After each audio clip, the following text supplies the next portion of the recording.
Previously on Projects and Problems. The next video, you know what it is? The paint. I'm gonna try and do my best. This is not my first car because I also painted the beast. I'm not too happy with the outcome. This wasn't the objective. I don't know what I'm gonna do from here. All right, let's take a quick look.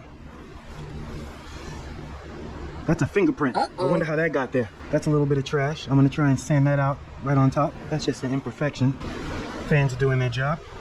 Well. Here we go looking at this product. Oh, that's crap. Yes. That's the hood. It just looks bad.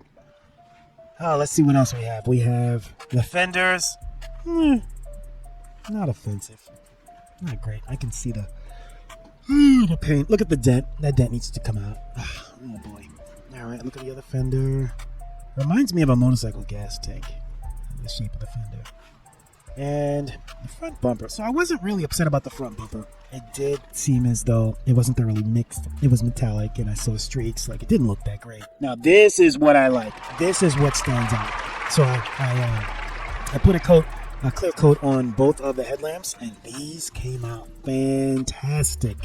I'm very happy about that. Now that I know how to do it, I'll clean the lens on the other headlights that I have, because this really turned out well. If anything looks good from this job, it's the headlights. The headlights came out perfectly. I said 2 weeks, right? I said 2 weeks. Well, let me show you where we are. Always looks good from across the street. Let's get a close up. I'll tell you where we are. We are at the point where I've got to repaint this car. And oh, by the way, there's nothing in place. Look, the gas. That's a doggone shame. All right, so this is what we have. I painted both fenders. I painted the hood, and I painted the bumper. Looks and like I put hot a clear garbage. coat on the lens. Hot Everything I just garbage. mentioned, what came out fabulous is my lens clear coat. So sanded, gave it a good clear coat. That came out really good. My fenders, all right, my base coat was horrendous. My first coat was horrendous. I actually had to change guns, so it didn't come out well. A lot of orange peel. And my primer coat, I did a light sand on the primer coat with 400, and check it out. You could just see where I sanded and didn't do a great job. It's really hard to see, but see that right there? Oh, See these dang. patches and cross-hatching marks that I was so proud of earlier? That's It came back to horrible. bite me. Another issue I had was water. Water droplet from the new compressor. Although I did drain it and I had a disposable at the gun, I need to put a device on the compressor to remove some water and most likely particulate, because Facts. man, even before I even got started, I had water droplets. I have water droplets here. See if we can get the right angle. So right after I applied the base coat, I knew I was in trouble. It wasn't going to look great, but I was on a mission, and I was going to go through and test out the guns that I bought and see which spray gun did the best. And my fenders are not on. They're just kind of in place for now. I can go many different ways. There's a few things I can do. So one is that I can get rid of some of the orange peel, do some light sanding with the 1000 orange peel on the front bumper.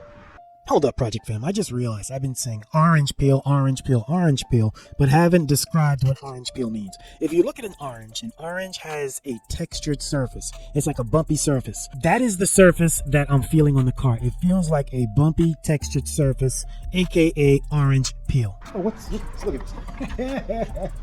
Yeah, that was just for show. A little catfish going on there. But I'm really not that happy with the base coat on the fenders. I do see some imperfections. Will I repaint this car? Yes.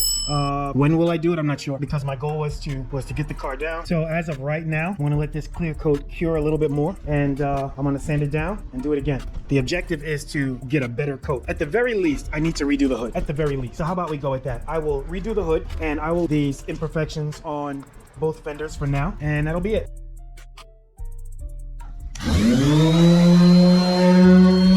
It's time to get this ugly paint off this car. I'm gonna sand it back down using 400, tidy it up with 600.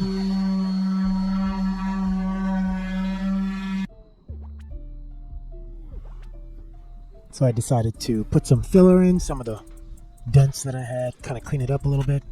In hindsight, exactly where I have the filler is where I had my problems. So I'm getting close to getting like a perfect product. I'm getting close. All right, here we go. Fenders, a little fan by the door, exhaust fan over there. I did upgrade some filters by the door. These are pleated filters, as opposed to better quality filter. Go. So hood looks. My cousin was a baker for years, and one thing I remember he said is, if you want to know how your pastry or your cookie or your cake is going to taste the batter. You taste the batter. If you taste the batter and the batter tastes good, then you should have a good product. If it tastes horrible, then guess what? After you bake it, it's not going to get any better. You're still going to have a horrible product. When it comes to preparing these panels, hoods, fender, bumpers for paint, if you look at it right before you put the base coat on and it doesn't look good, chances are you're not going to have a good product. If you got a hole before you put the base coat in, you will have a hole after base coat. If your surface feels rough before your base coat, then guess what? It's going to be rough after your base coat as well.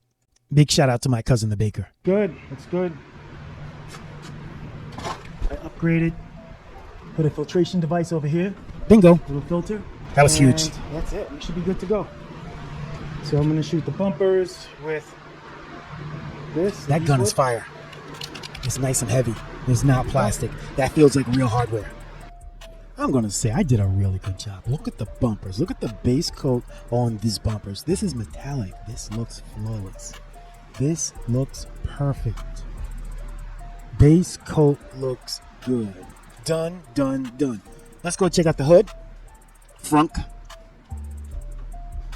Not bad. Not perfect. Not bad. Now I see all the imperfections right there. Oh, I got some imperfections over there. That's not with the base coat. That's all with prep. That's on me. It's all on me, but that's definitely on me. That's with the prep. Wrinkling. Not exactly sure what that is. Again, could be prep. Hey, Project Fam. Forgive me in advance. I'm about to vent. Oh, hey, Project Fam. If you think that you're going to watch a YouTube video on how to paint a car and how to set up your paint gun and how to do all this, and you're going to come out with a good product or a flawless product, it's not going to happen. Not going to happen. These guys have 20 years plus of experience. There's no way you're going to watch a 30-minute video and be able to duplicate their success that they've learned over 20 years. Nope. They've learned so much. Yep. They got different tools. It's not going to happen. It's crazy. Stop trying to go out there and watch a video and paint a car. It's not going to work. It's not going to work. With that said, that's what I did. I painted a car. Now you might say, look at the gaps. Well, these fenders are not really on. It's just in place. I've got flaws. Just kind of going around showing the flaws.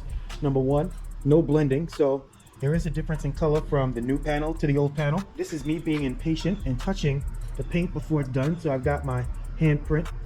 I should be able to sand that out. I used, look at this. I got the wrinkling on the edge. I've got wrinkling on this side. I've got wrinkling on this side. I got some wrinkling over there.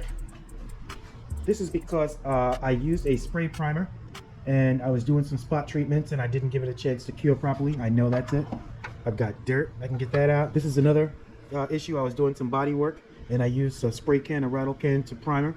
And I thought I did a good job, but nope, I didn't. Is it acceptable? Nope. Absolutely. What? It is absolutely acceptable. No, it's not. Is it a showroom job? No, it's not. I hope not. The hood looks beautiful. It's got a nice coat. At some point, obviously, I'm going to do it all again. Just not now. Right now, I want to get this in the shop and get it on the road. Put it in the shop so I can take care of this rollover support. You get a decent product. Is it a product where you could charge someone money? Probably not. Absolutely not. You're not going to charge anyone money for this. Nevertheless, all right, I got direction now. So the next thing we're going to do is we are going to put Humpty Dumpty back together again and assemble this car. All right, let's get to it. I appreciate you all watching. I got to get back to work.